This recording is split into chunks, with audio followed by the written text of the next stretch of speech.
Welcome to the Happy Homeschooler Podcast, a digital support group for everyone interested in a learning lifestyle. I'm your host, Holly. I'm your co-host, Melody. Well, Melody, today we are going to be talking about getting kids to do chores. I'm seeing a lot of parents with overwhelm this new school year, thinking they can't do it all and they shouldn't be. But before we get into that, I want to know what's been keeping you busy these days. Several things, but the most fun thing is that I've been needing a desk. We had a desk and we had to move it and get rid of it to make room for something else. And so after a year of not having a desk, oh goodness, it's like I need a place to park things, not on the dining room table. And so a desk was made available to me, which meant I had to reconfigure a room to make space for the desk. And in the process of that, decided that if I didn't have so many project bags hanging around, I'd have more space. Oh, goodness. It's like a game of Tetris. You move one really thing, you got to move another. So I decided to take a page out of Dave Ramsey and start a craft snowball. Oh, that a idea, craft snowball. Do Great the thing idea. that takes the least amount to be done. And so that's what's been keeping me busy, a little bit at a time. I got started and I got interrupted again, but I figure if I have a focus and get that stuff out of the way, I'll have so much more room. Like, it was useful clutter, all those project bags, but right. I'd rather not have all that stuff sitting around. Oh, I feel you on that. I'm similarly in the middle of several projects. We've been on this purge cycle in our house, and I came to the idea that I wanted to replace my dining room table. I have a bar height table, and I thought, I'm going for more of a French country look, so I want to replace my table. Well, then the neighbor down the street was giving away a beautiful, looks like oak table with 4 chairs with cane backs and all, beautiful, but it needs totally refinishing. So I'm redoing the chair seats. I'm having to look for fabric. I've got to sand the top and then stain it. So I have 2 tables in my dining room right now. I saw that. Yeah, and trying to sell the previous table, and I've got stuff everywhere, and it's really hard to keep things organized. But there you go. I'm doing the best I can with it, and still trying to keep up with homeschooling. And thank goodness my son does chores. And I think all the rest of you, after this episode, you're going to be happy when you get your kids to do chores too. Absolutely. Just part of life. We always have tasks that need to be done. That's true. You can't wait until your kids are teenagers to start giving them chores to do. They're not going to receive that very well. Nobody would. No. It just needs to be part of life. At our house, it's everybody who lives in the house work. It's not mom. I'm not the maid. Right. I'm not the one making all the mess. And so we just learn to clean up as you go. It's just part of life. It is. And it's unfair to unleash grown people on the world with no skills. My husband is the oldest of 6, and his mother is a saint. And she just did everything for her family, and she thought she was doing a good service to them. But when they got to be adults, they didn't know what to do or when to do it or how to do it. And my sister-in-law has said it was such a disservice. I didn't know what day I should do laundry. I didn't know when I should start doing something and when was the best time to do things. She just had no idea, and it really made her play catch-up as an adult. That's a good point. It's much better to equip them with the practical skills that they need for success. Yeah, I grew up with a mom that made us do chores, and I remember feeling kind of resentful about it because I didn't really like it on my summer vacation that before I could leave the house, I had to do chores. But looking back, my mom was brilliant because yes, she was. She had us all do these chores in the summer, and all she did was cook and do the laundry. But once we got our chores done, she let us have the whole day to ourselves. So I really learned early on that, it's really good to get your work done, and then you have the rest of the time to play. And I've always told my kids, you work first and then you play. Same here. Yeah, I think the value of that is it goes, it's like a ripple. You throw a stone into a pond and it ripples out. So you teach kids to work first and then play. So then when they sit down to do their schoolwork, they understand, this is my work. I need to get this done. I don't have free time till this work is done. When they go out into the workforce. And a lot of homeschool kids and kids, in any at any school, they will get a job in high school. Well, you need to prepare them for that. Their future employers will thank you And they will thank you if they've learned to pay attention to their work and get their work done, if they have skills to bring to a job. So it's really very important and foundational, I think, to start teaching your kids to do chores at an early age. We did too. Also, just the idea that you get those things done first and don't put them off, because then when you have your playtime, you're really free. You don't have something weighing on your shoulders that you haven't completed. Mm-hmm.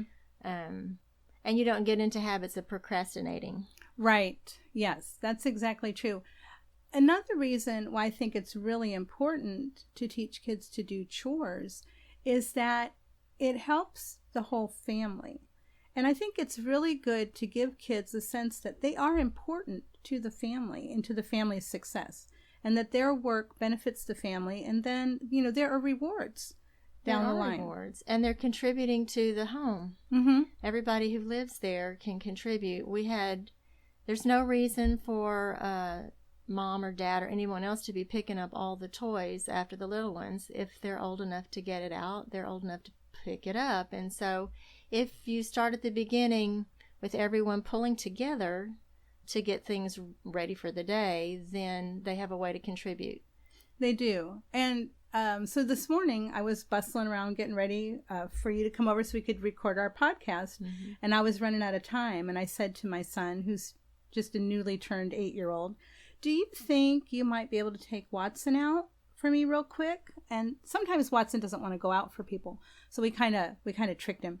I walked out, and then my son kept walking with him, and I went back in the house. But he felt so proud that he could take the dog out, that I gave him that responsibility. And that was really a helpful thing. Because that's the thing, is like, you don't want to give your kids just silly things to do. No. Because they see through that. You want to actually give them something they can do that's a tangible, helpful thing. Something real. Something real. That's a task that needs to be done, mm-hmm. and a responsible person has to do it. Right. Otherwise, Watson would run off. Mm-hmm. So it's important, and it matters. And even things like small things, like emptying waste baskets, was one of those things. Like, somebody's got to do it. You're right. That's down there where you're at the right height for that. Exactly. You can reach it, and that's something you can do. And that was one of the things early on, figuring out what things the younger ones could actually do that mattered and mm-hmm. that were a contribution, and figuring out what they could do and letting them do it. Teaching them how. That's a process too. Training how to do these little tasks. Yes, and that I think is why some parents don't want to start their kids on chores, because at the beginning it does take some valuable amount of your time, but you get that time back later after your child's been trained to do that chore. Right. So as an example, my little guy, he started putting away dishes earlier this summer. And at first, he could put away very few of them. Mm-hmm. And he got the silverware mixed up. And it did take time because I had to work alongside of him. But now I can say, hey, there are dishes to be put away. Mm-hmm. And he'll go in the kitchen, he'll get the step stool out, he'll set things on the counter and put them up in the cabinets. And when I come out there, the only things that are left are things he does not know where they go, or things that I've not gotten him to put away yet. Maybe some glassware mm-hmm. that we have to arrange a certain way in the cabinet. But he's quite capable. And a shocking thing to me, he was on a Zoom call with his Sunday school teacher, and she was asking all the kids, what kind of things do they do to help out around the house? And he said, I put away the dishes. And she said, wow, you're an overachiever. My 14-year-old, we just got her to start putting away the dishes. My jaw nearly hit the floor. So don't wait till your kids are 14. Don't wait. To have them start helping you, because they can really offer valuable help at younger ages, way younger ages than that. Well, what other thoughts do you have about why we should teach kids to do chores?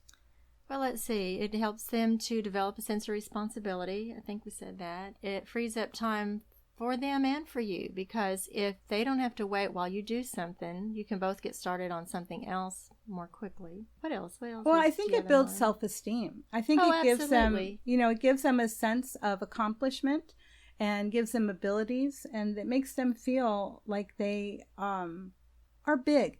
Kids want to feel big. Mm-hmm. So anything you give them to do that's an actual real thing, they feel very proud of themselves. It builds their self-esteem, and it makes them want to look for more accomplishments. Because when you first start, most kids like, that's too hard. I can't do it. And then when they master that skill, they realize I can do hard things and I'm ready to try another challenge.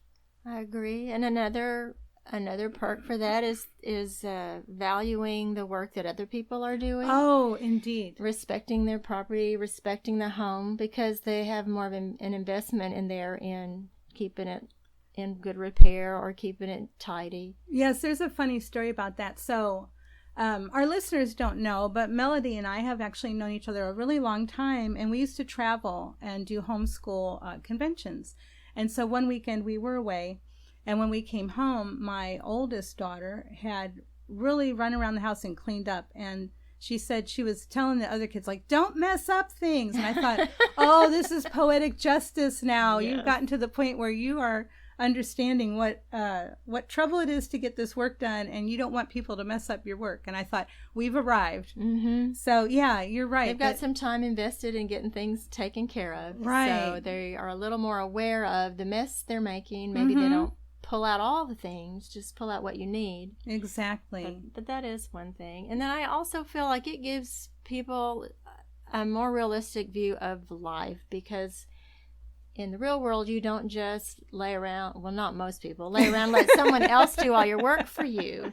There's work to do, and you get your work done, then you move on to something else. But if you arrive at a young adulthood and you've never been equipped to do anything for yourself, you're at a real disadvantage. That is true. And I remember another story. So my middle daughter had a friend who played select soccer. And that girl could kick a soccer ball. She could, she had all the skills to play soccer. Well, my daughter was at her house one weekend, and the girl said, oh, I need to get my mom to wash my soccer clothes. Wait, what? Yes, she was in high school. I need to get my mom to wash my soccer clothes. And my daughter said, what? You don't know how to use a washing machine? Oh, my goodness. And I said to my daughter, this is why in our family we don't think team sports are that important. Yes, it's really good to have physical fitness, and I think soccer is great. But if your kids are playing sports and doing so many things that they don't even know how to do basic care of their own clothes or basic food preparation or any of those basics that will keep them alive and clean and healthy, then I think you're missing the boat there.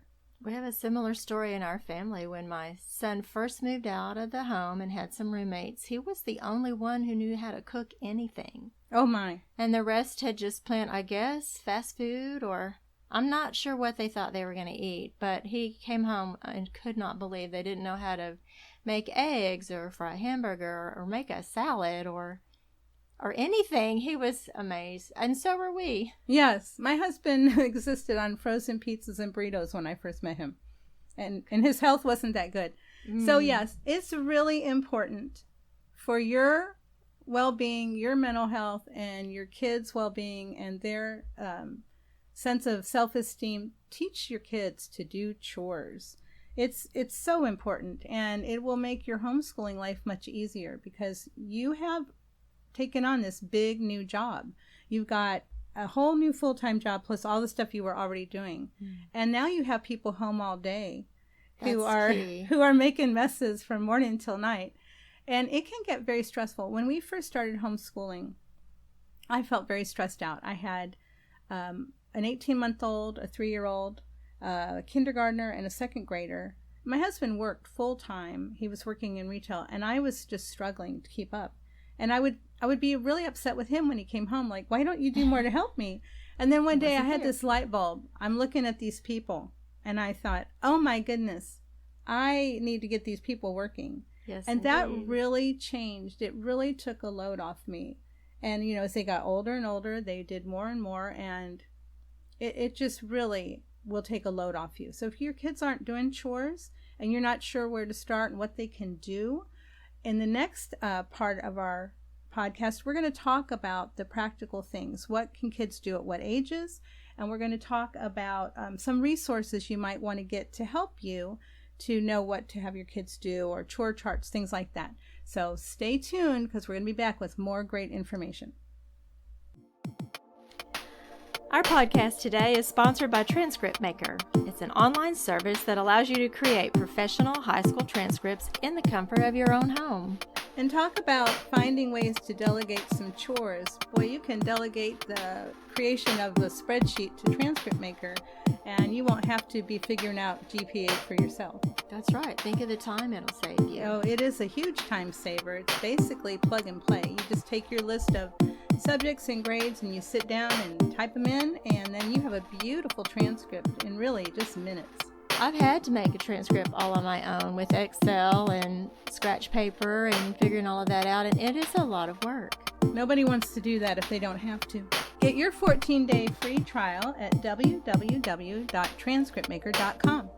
Transcript Maker. Simply better transcripts. All right, well, let's go ahead and talk about what kind of chores kids can do at what ages, what resources you can use to help you get the kids to do those chores, and whether you want to pay for chores or not. That's good. That's a good place to start.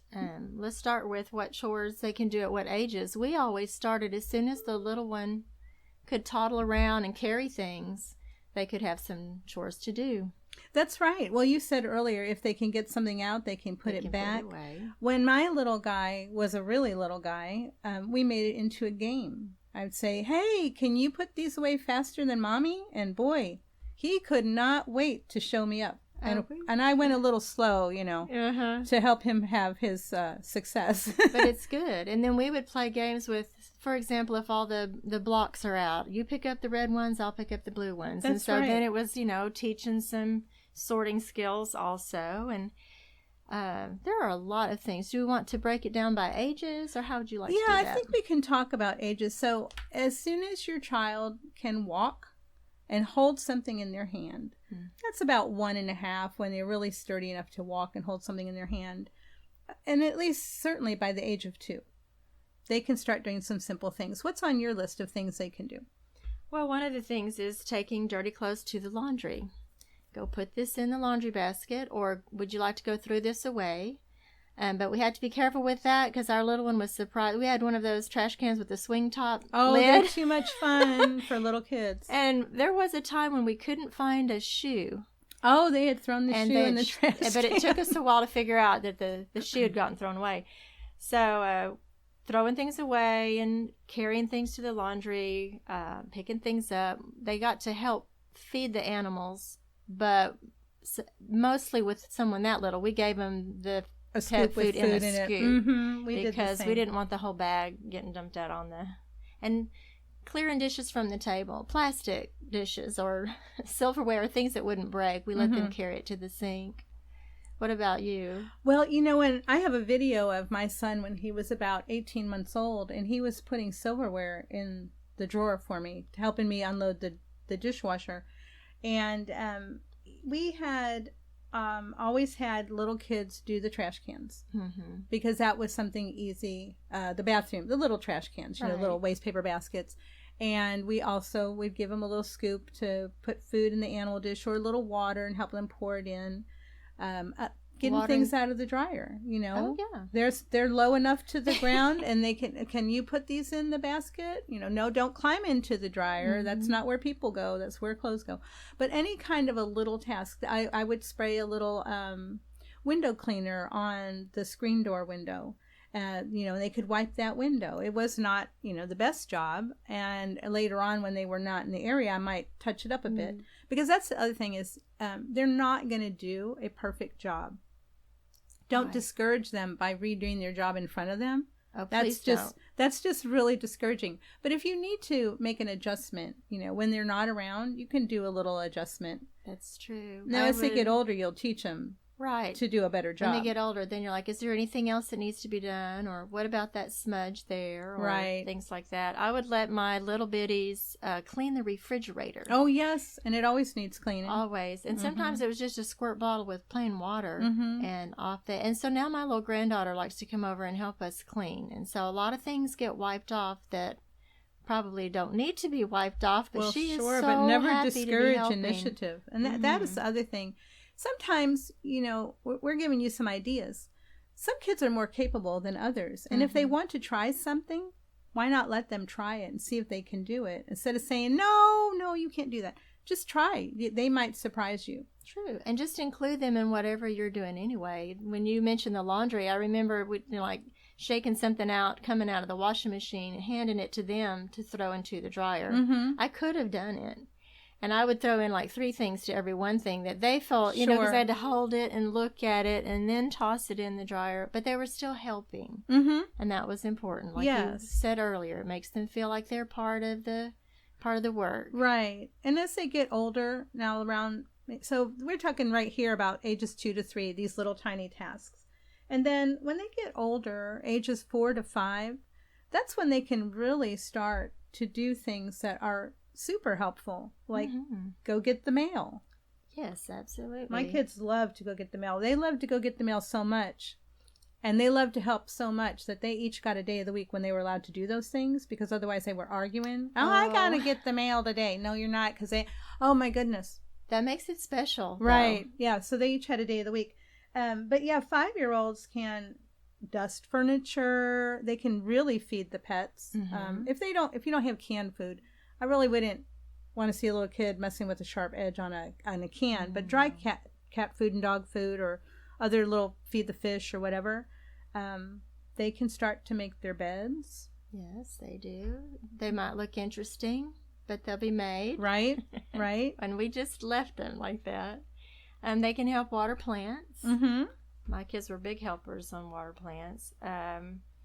They would help bring things in. When we would go to the store, everybody got to help carry groceries back into the house. Yes, it's so funny. My 28-year-old son lives with us, and then my 8-year-old son.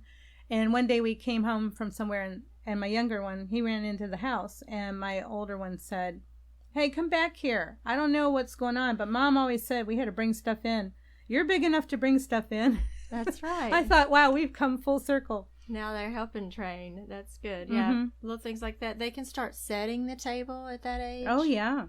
And that's a big help. And again, we mentioned putting things away, but they're a little bit taller at this point. They are. So they can put more things away and learn where things go. And also, I find at that age, they can start to help organize their toys a little bit. They've got some opinions about where things ought to go, and you can work together to find places for everything. That's the other thing. Sometimes they don't know where things go. That's true, and that's a good point. If you want your kids to participate in the running of your house, then you have to make sure that they understand where things go. Maybe put a little picture on a bin so they know what goes in that bin. Otherwise, everything gets higgledy-piggledy. We had pictures and words because I had both non-readers and readers, but because the words were there, they figured out what they said. By the time they could read them, it was just reinforcement. Like they already knew that said trucks and cars, or they knew that said animals. And, the plastic animals, not live animals in the bucket, obviously. But little ways that they were learning it was just, everything was reinforcing all the learning that was going on. What other things do you have for those? For the kindergartners, preschoolers? Clean the bathroom sinks. I haven't not had my son clean in the bathroom yet, but now I think, I'm missing some opportunities. They can do that. Anything where they can spray some sprayer and wipe a cloth along it, they can do. Once they're tall enough to reach it, they can certainly. Well, and we have, so I'm only 5 feet tall, so I have step stools. We have a step stool in the bathroom, which my son had used when he was tiny to get up to the sink to brush his teeth. But it's still in there because when I'm cleaning in the top parts of the bathroom, I need it. We have a step stool in the kitchen. We have step stools everywhere because I can't wait for somebody to come help me. So I have to have tools. And so it's beneficial for the kids too. And he'll say, I can't reach that. I said, well, you know where the stool is, get it. So now he knows how to get something out and use it and put it away, which is very important when your children are using any kind of tools. The broom and the dustpan, the vacuum cleaner, they need to know you get it out, you put it away. The job's not done till the tools are put away. Exactly, yes. That's what we said. So, yeah, and my list says that 5-year-olds can vacuum, and we haven't had, he does kind of vacuum. He's 8. It's not the best vacuuming that I've ever seen, but, again, I don't want to discourage initiative. They can vacuum the middles. They can vacuum the pathway, and some of it depends on your vacuum and how heavy it is and how your child can maneuver it, but I would let them vacuum the middles. And later on, we would talk about edges and baseboards and things like that. But that's another thing. in one house we lived in, it had white baseboards, and it was kind of out in the country, so they always needed dusting, and those little guys are right down there. They are. So they would get to dust the baseboards. I used to pay my little kids to wipe off the outlets and the light switches. Yes. I paid them a certain amount per item. So I'd say, go do the ones, and I'd count them, in the living room, whatever, and then I'd pay them.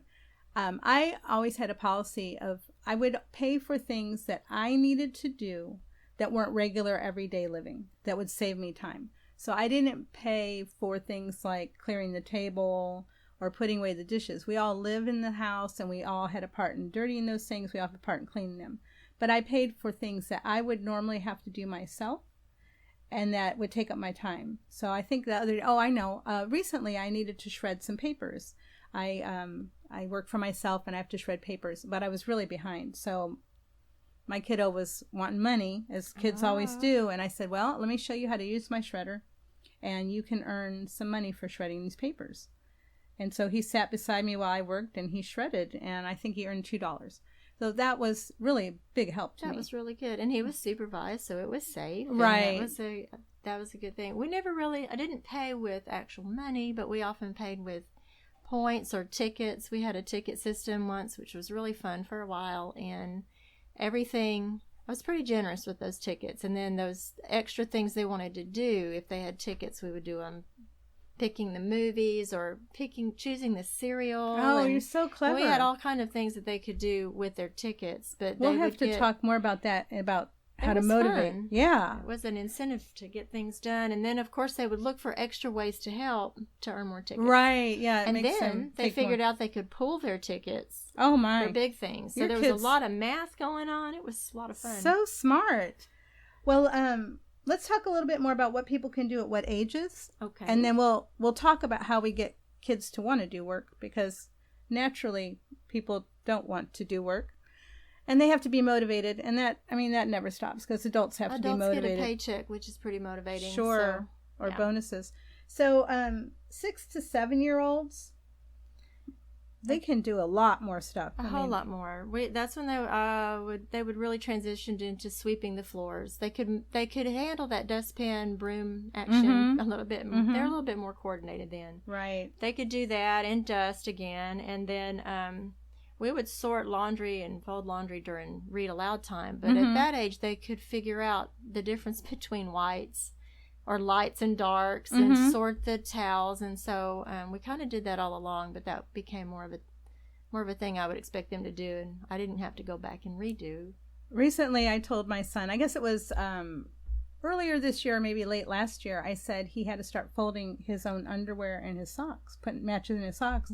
He was a little upset about that, and I said, well, okay, how about if you start folding Dad's underwear and my underwear? He said, I don't want to fold your underwear. And I said, okay, well, let's think about this. This is something you can do. So we worked, and I taught him how to fold his underwear and match his socks and put them in the drawer. And I said, your things are your responsibility. And the older you get, the more responsibility you're going to take for your own things. So this is where we start. Such good training. Yeah. Now, here's a funny one to me, is answer the telephone. So in the era of cell phones, I think we have to be a little more intentional about teaching kids how to answer the phone. And I actually just realized recently that I've been remiss in this with my son, because, it's my phone. We all have our own phones, but he doesn't have a phone. And so I'm going to work on teaching him how to answer my phone if I can't answer it. That's a good point. Yeah. Obviously, my list predates cell phones. Oh, man. Yeah. But 7-year-olds can... they can learn how to answer the door, for one thing. Like, you have to be careful, but even just those niceties when someone comes over, how to greet someone. Indeed. Yep. That's outside of the chores, right. But just life skills. Right. Well, and another thing that my son does, and he's so proud of himself, is that he takes the garbage can up to the street. We have 2 cans, a large one and a small one. And so one day I said, I think, why don't you see if you can take this little can up? So now he's taking the can up, and then he can bring it back, and he can go gather the mail. I mean, these are really helpful things that I don't always have time to do. And then once you get to 8 years and older, you can just keep trying them out with different responsibilities. They can put away their groceries. They can... They can add things to the grocery list. Oh, yes. That's always fun when you're at the store and that childish handwriting in there with maybe it's spelled right, maybe it's not, but they're included. Those were fun. Yeah, we keep a list on the refrigerator that people are supposed to write things down as we run out, and then I transfer it to my phone. So I'm sure when I tell Liam he can add things to the list, I'll see a lot of snack items. Always. Yep. But at that age, I would step it up a little, let them start putting away the laundry, and then even things like when you put these things in your drawer, put them in there like this. Oh yes, we've had to work on that. You can't just not toss just them higgledy-piggledy, but put your shirts together again, categorizing and sorting. Right. Put them in this way. Make sure they're all facing this way. I mean, I had one child that needed some help with specific instructions, like when you hang them up, please, not that it matters to everyone, but I wanted all the things to go the same way. It's just easier to find what you're looking for. Yeah. And so we had some coaching time on things like that. But again, when you're an adult and you are trying to get ready for work and you can't locate your garments, that's a big problem. So you might as well learn these skills while you're younger. So I'm looking at your list and I've kind of skipped ahead. I see at age 13 plus, mow the yard. And we have a very large yard, and my kids were helping to mow the yard probably about 11 or 12. Liam actually, when I have the mower running, he'll ask if he can push it. And he's starting to help with mowing the few sections here and there. He thinks it's fun. And and as long as it is, they can do some, and then that some you didn't have to do. And I did discover when I first started, like I didn't have a handy list. There were just things that I thought they could do. And then I would come across these lists in books or wherever and find that I was having them do things way earlier than the list suggested. But I feel like it's that transition. Introduce it and let them do it a little bit. By the time they were 12 or 13, they were mowing the yard on their own. Right. But they had been doing it for a few years with help. Well, and I think also in the United States, we do not challenge our kids' abilities. I remember seeing a video on Facebook of this little boy. He looked to be about 4 or 5, and he's cooking on a wok, and he made a meal for him and his little brother, whom he was obviously caring for. Man. And open flame and everything, and my mouth was like wide open.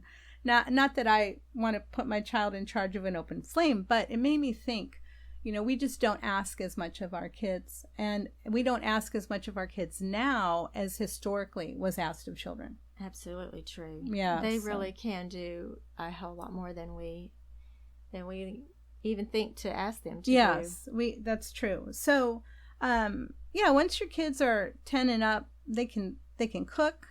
They can be doing a lot more cleaning, like cleaning the bathroom. I had a chart on the inside of the door of the bathroom, and it had step-by-step what to do. Because one of the things that, if you're not training people, when they go in to clean, they might start cleaning a low spot before a high spot. Mm-hmm. And, if you clean from the top down, all the dust and dirt you shake down won't get onto something you've already cleaned. Right. So we had a step-by-step, and then I would go in. One of my things that I always said was, kids will neglect what you don't inspect. Mm-hmm. So I would go in, not inspecting like a white glove, a stern taskmaster, but let me take a look and see, okay, did you go back down the chart and see if you've done every step? Right. And then they would go, oh no, I didn't do this one part. And some of my kids tried to get by those, and they were older, so I would be a little more exacting with them. Everybody knows their children best, but that brings up a good point. There's a process in teaching and training someone in how to do those chores, and in the beginning you're showing them and narrating what you're doing and why, and like you said, you have a list. We do this. For example, we clear off the counter before we try to clean it, otherwise you got people trying to move things, and so there's that teaching time, and then they do it while you check up on them and coach them into doing it better, and then at some point they take full responsibility. But that's where there's time invested in teaching them how to do these chores. Right. That comes back to pay you off later, but in the beginning it takes way more time. It does. Like 3 or 4 or 5 times as much time. It does. And don't get discouraged. Don't get discouraged during that time, because, it is, like you said, it's that investment now that you will reap later. I remember when we were traveling, you and I would go away and we would come home and our kids would have made some simple meals. You know, they were home with their dads, Right. but they would have made some simple meals, or maybe, you know, when I got home, my daughter said, "Oh, I baked some cookies," or I did. They were able to do these things, and they were able to run the house and entertain themselves. And when my kids moved out on their own, they were equipped. Yes, that's the goal. And they thanked me for it. So I felt like, wow, I've lived long enough to see that the fruits of my efforts have paid off. Mm-hmm. And so, I mean, that's the thing, is you don't want to unleash people on the world that have no skills and no abilities. That's not a loving act. And I've heard people say, well, you know, they're children. They should just enjoy being a child. Well, you know, there's no time in your life where you're going to be free from any responsibilities. Well, and it's not like the chores take the entire day. Right. They can enjoy being a child after their chores are done. And if everybody's working together, you're only looking at an hour, maybe less. And, exactly. I think my goal was to make sure that by age 12 they knew how to do everything. And then they had, you know, several years to practice and improve their skills so that by the time they launched, they were better prepared than I was when I started out as a young adult. Oh, I was prepared. My mother had me cooking at age 8. She was sick with my sister, pregnant with my sister, and she couldn't do things. So she would tell me to go in the kitchen. She'd be like in the next room on the couch. All right, get out the package of ground beef. Now put the pan on the stove. And I mean, step by step. That's and I remember awesome. standing on a chair making goulash or whatever she was telling me to make so that we could eat. And yeah, it made me feel really, really capable and really like I was doing something important. And it's awesome. I remember when my granddaughters were down visiting and they just went ahead and made the pancakes. And like, this is so much fun that they could do things that are helpful. It really all of us. is. So when you first start to this process of getting your kids to do chores, you might not know what to do or how to keep track of chores. And so there are lots of resources available. One of my favorites is from a company called Doorposts, and they have all kinds of charts. I have one called Service Opportunities, which you could write things down and post it, and with things that your kids could do to earn money. Because kids are always wanting money. Mm-hmm. My 8-year-old, he's very wanty. He wants a lot of toys and things, and I'm not buying. So he's recently gone through his room and picked out items for me to sell on Marketplace for him. And then he's used the money to buy other items. But, you know, he's always wanting some money, and I'm just not handing money out. I'm not a bank. So, but he also has a chart. So every day his list has, it's broken up into certain sections. Personal, which are things he's going to do anyway, but it just keeps him on track to get them done, like get dressed, brush teeth, comb your hair, put your blanket on your bed. He comes out in the morning. He's always got his blanket with him, and he lies down and watches a few shows in the morning if he's met some requirements. And that's the thing is, right, you do some responsibilities, you get a reward. So his requirement is to have his room clean every night by 6 o'clock. And if he does that, then the next morning, he's allowed to watch a little TV show when he first wakes up. Oh, that's good. And he loves watching his TV shows. So, and then he has to put his toys in his room. The toys just get spread out all over, and I'll say, excuse me, what's going on in here? Oh, yeah. And he'll have to collect up his toys. And then he has some health things he's supposed to do. He's not a big fruit or vegetable eater, so he has to eat 2 fruits every day. He has to get some exercise every day. And then he's got chores. So he goes through the list to see if any of these things need to be done. If he needs to put away dishes or unload the dryer and fold and put away. If there's a trash can that needs emptied. And we drink bottled water, so the jugs have to be crushed and thrown away. He does that. He feeds the pets. And then we have our learning time, of course, because we're homeschoolers. But even in the summer, we don't just completely take off. So every day he has to do some reading, practice some French, play a little piano on an app I have on my phone. He's got to practice some math. And then he's got to get in bed on time. And if he gets in bed on time every night, on Friday night we have a movie night. So he's got things to look forward to. He knows his work has some benefit. Right, and you're developing good habits and just right from the start. Yeah. We had a very similar thing. We had morning sevens, which were basically all the things that are your early morning chores, and then there were chores to do, and we had I had several people to spread those chores out, and they would either, for a while we had them on index cards, and we would like hand them out at breakfast, and sometimes they would trade, and I was trying to find ways to make it fun. Right.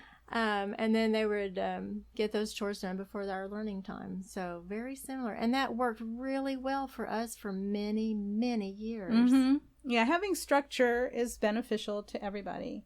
And if you have, so I use something called block scheduling. And so we do personal things in the morning.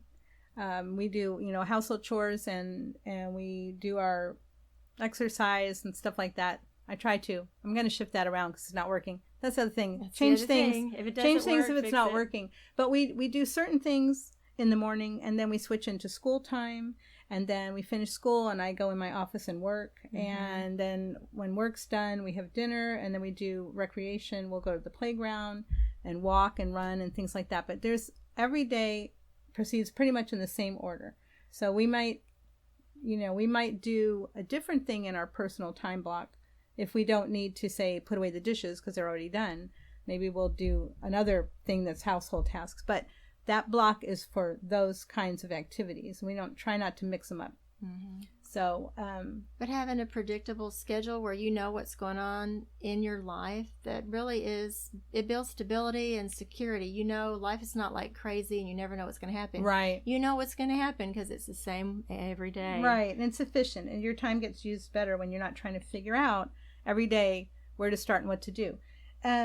So we talked about doorposts, and did you have any resources particular? Oh, I think one of my favorite resources before I found my way to other books and things was a book I found in the library by Bonnie McCullough called 401 Ways to Get Your Kids to Work at Home.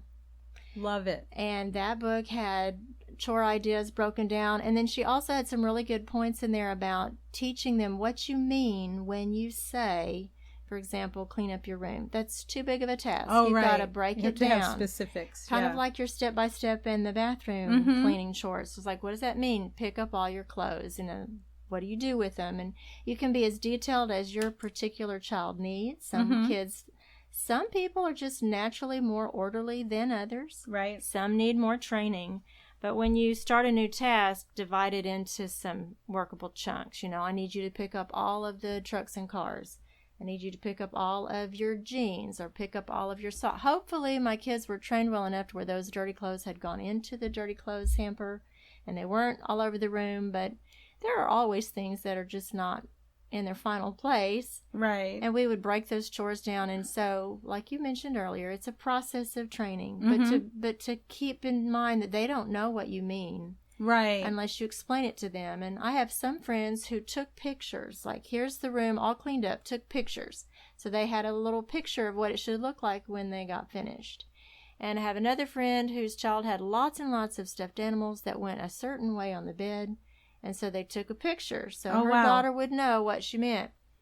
And my kids had their own way to do those things. So that wasn't necessary for us, but it was a good idea to, what does it mean when I say clean up your room? That's really good. I think that's really important because things are subject to interpretation. They certainly are. And another thing, which I think we've mentioned, but be sure to acknowledge a job well done and praise them when they've done a great job or they've done the task, or like if they show initiative and do it without asking, be sure to acknowledge that. It's really important. Yes, people are not going to want to work when they have no recognition. That's just human nature. We want to have some recognition for the contributions we make. I know there were some times when, just enthusiasm would lag. I got an idea from somewhere to hide some pennies underneath some of the things that were on the floor. Do you know what? I read a book. One of my favorite books is called All of a Kind Family. And the mother, that's how she taught the kids to do a good job of dusting and cleaning. She would hide some pennies under. This book was set in like the 1900s. The story was a family in the 1900s. Oh, I'm going to have to read that. It's an adorable story. But yes, finding ways to motivate the kids. That is highly motivating. When you pick up your socks and there's a penny underneath there, then you start picking up other things and looking for them. Right. And not too long ago I think it was on Facebook, some mother taped like a $1 bill to the bottom of a piece of paper that was on the floor in the bathroom, like a Kleenex or something. That kind of thing where you wonder how long it's going to take till somebody picks that item up. Oh, it was hilarious. So she would post a daily update. It was about a a week later before someone, and then she used it as a teaching tool, obviously. But it was okay, y'all have funny. to try that. Y'all have to try that and see what happens. I want to hear about that. That's super fun.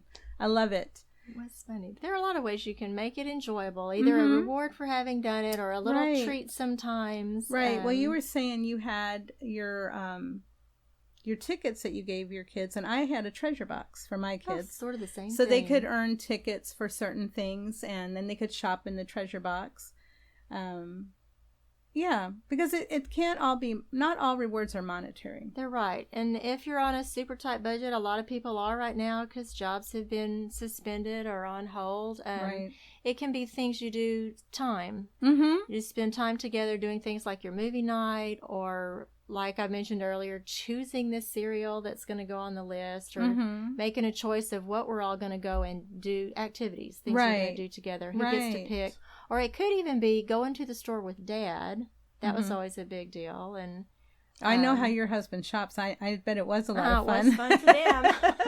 Yeah. I mean, all kinds of stuff. My kids would get to have 20 minutes a day when it was their day of the week to do something with me that they wanted to do.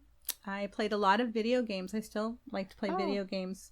And I painted a lot of fingernails. And I curled a lot of hair. Oh, yes. Yes, fixing up hair, doing makeup stuff. We had a lot of fun. And so all rewards don't have to be money. Right. It can be the gift of time between you and your child, something that they want to do. We've covered a lot today, so if you have additional questions about children and chores or other questions, please send them to us on Twitter at _homeschoolpod or email us at happyhomeschoolerpod@gmail.com. You can also find us at facebook.com/happyhomeschoolpod. Thank you for joining us today. I'm Holly. I'm Melody. Happy homeschooling. Hi, this is your host, Holly Williams Urbach. Thank you for listening to the Happy Homeschooler Podcast, a Transcript Maker Production. My co-host is Melody Gillum. This episode was produced by Matthew Bass and edited by Norah Williams. Our graphic design is by Pete Soloway, and our music is by the Great Pangolin. You can find her music on YouTube and Twitter at Kylie Wins. That's Kailey Wins. If you'd like to help our podcast grow, leave us a review on Apple Podcasts, Google Play, or wherever you get your podcasts. Or as always, tell people about us. Pick up where you left off. Yeah. Wherever you stop, I'll fill in. Right. Okay. Oh, it's me. Oh, gosh, I'm sorry. Oh, man. You crack me up.